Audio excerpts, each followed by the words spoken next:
folks, welcome to my channel. For this video I'm going to introduce you to a spirit called Baʿyishḥmaṭ, who is a servant of Baal. He serves under the house of fertility called Taral. Furthermore, I'm near the end of editing a book about him, and you may check it out in my page. Now let's go with the introduction. Baʿyishḥmaṭ is a storm spear of Baal. He's the force that does not hesitate, that does not wait, but he strikes with the violence of thunder itself. In the house of fertility, whose name is Taral, Baʿyishḥmaṭ stands as the right-handed enforcer, as the active spear caster, paired with Baḥyishḥmaṭ, who violently tears the breach.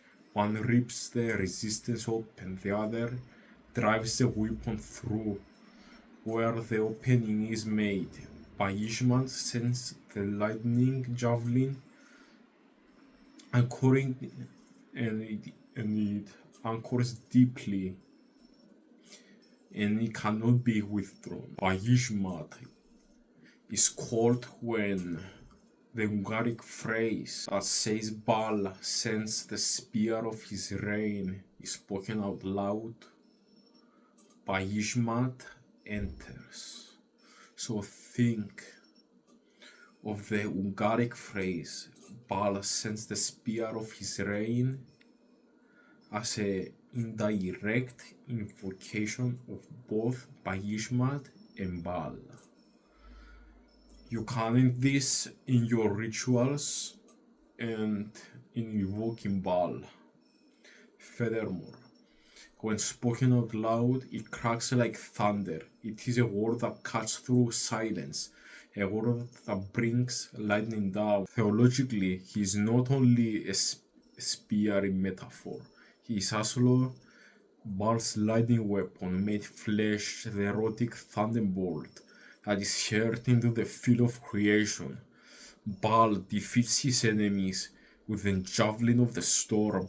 Here that the javelin not only joins the battle, but also for union, for fertility, on breaking open what resists and making it crave the presence of what it was struck.